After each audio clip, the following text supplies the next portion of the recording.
The effects pedals on Jerry Cantrell's Pedalboard / pedal chain order suggestions. Jerry Cantrell is a guitarist with a very distinct style and unique tone. He is best known as the founder, lead guitarist, co-lead vocalist, and main songwriter of the rock band Alice in Chains. The band rose to international prominence in the early 1990s during Seattle's grunge movement. He's known for his distinct vocal style as well as the harmonized vocals of Cantrell and Lane Staley, and later Cantrell and William Duvall. Cantrell sang lead vocals on most of the songs from Alice in Chains' post-Staley albums. Duvall harmonizes with him in the new songs and sings Lane Staley's vocals from the old songs in live concerts.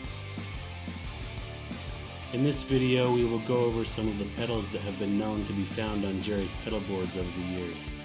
Stay tuned to the end for suggestions on how to arrange your pedal board and recommendations on pedal chain order.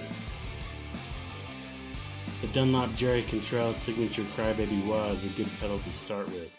This wah pedal was designed to Jerry's specifications and has a darker and wider sound than most wahs.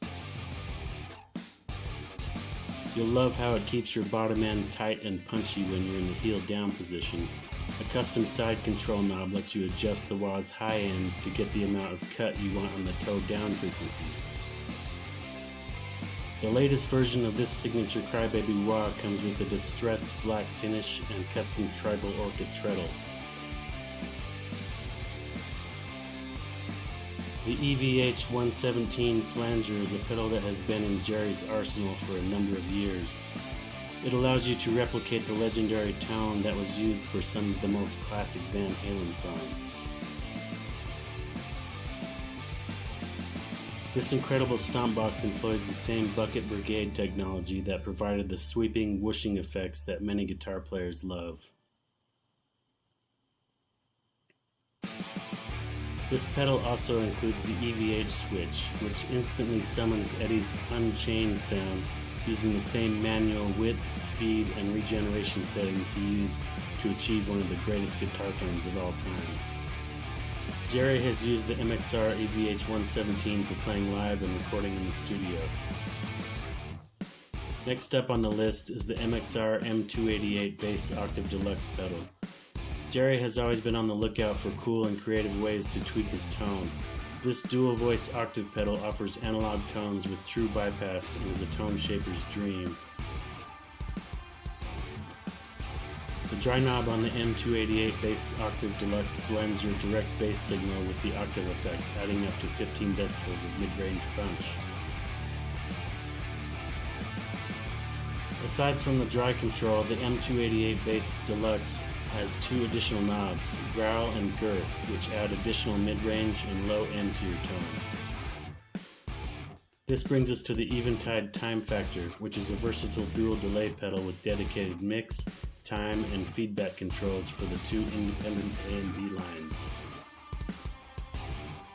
Classic digital and vintage delays are available, as well as multi-tap, reverse, mod, tape, duct, and auto pan.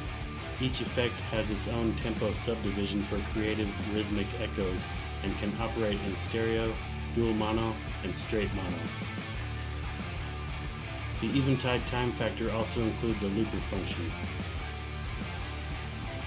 Jerry has also been known to use the Boss CH1 Super Chorus and the Boss CE5 Chorus Ensemble. Both pedals have a wide frequency range and high and low cut filters. These pedals enable users to create any type of chorus effect, from gentle, natural-sounding chorus to the clear, penetrating stereo chorus effect popular in modern music. The Exotic AC Plus is a highly tweakable boost and overdrive pedal. It has dual independent channels, switchable channel stacks, and a 3-band EQ. This effect is ideal for blues or rock guitarists because it maintains the quality of the signal path while transitioning from clean boosts to searing leads. Last but not least, we have the Ibanez Tube Screamer, which can be found on pedal boards all over the world in various versions and forms. Many players from advanced to beginner can't live without its warm overdrive. The TS-808HW tube screamer provides even more power and was designed with the professional musician in mind. With true bypass, this tube screamer delivers pure guitar excitement to your amplifier with no tonal loss.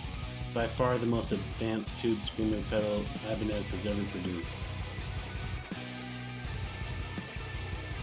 How should you arrange your effects pedals? Although it does make a difference, the order of your pedals is mainly a matter of personal preference. There are no rules on how to obtain your desired tone.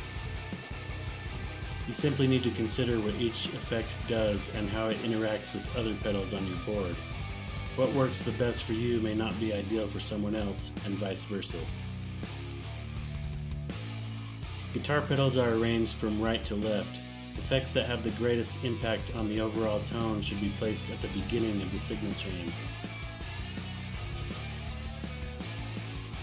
A tuner should always be placed in front of the signal chain because it keeps you in tune and acts as a mute switch. Gain staging is the next thing you should consider.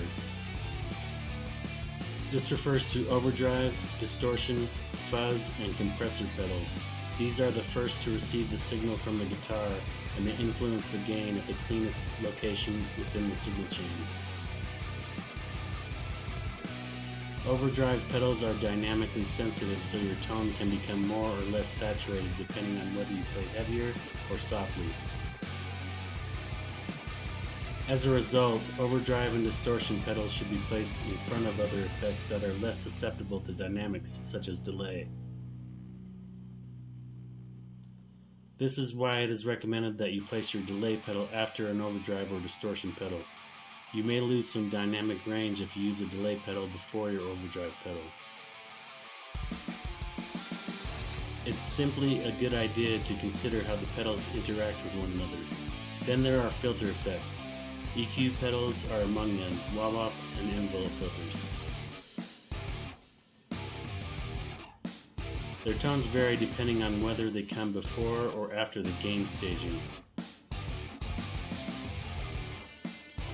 Many guitar players prefer to put chorus, flanger, phaser, and vibrato pedals after gain staging because of the increased intensity, but others prefer them before because they are a little bit more responsive.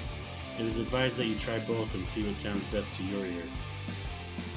Delays are usually followed by reverb at the end of your signal chain. They change the sense of time and space of your overall tone. These effects complement any and all pedals that come before them. Delay introduces repeats and a small amount of the echo effect. Reverb adds a sense of time and space to your tone, like the way you would sound if you were playing in a basement or a massive hall. Although we've only scratched the surface, you can always delve deeper into all of these topics. Experimenting with your pedals and signal chain helps you understand how your pedals interact with one another and discover the best pedal order. Thanks for watching, and be sure to subscribe to the channel for more awesome content.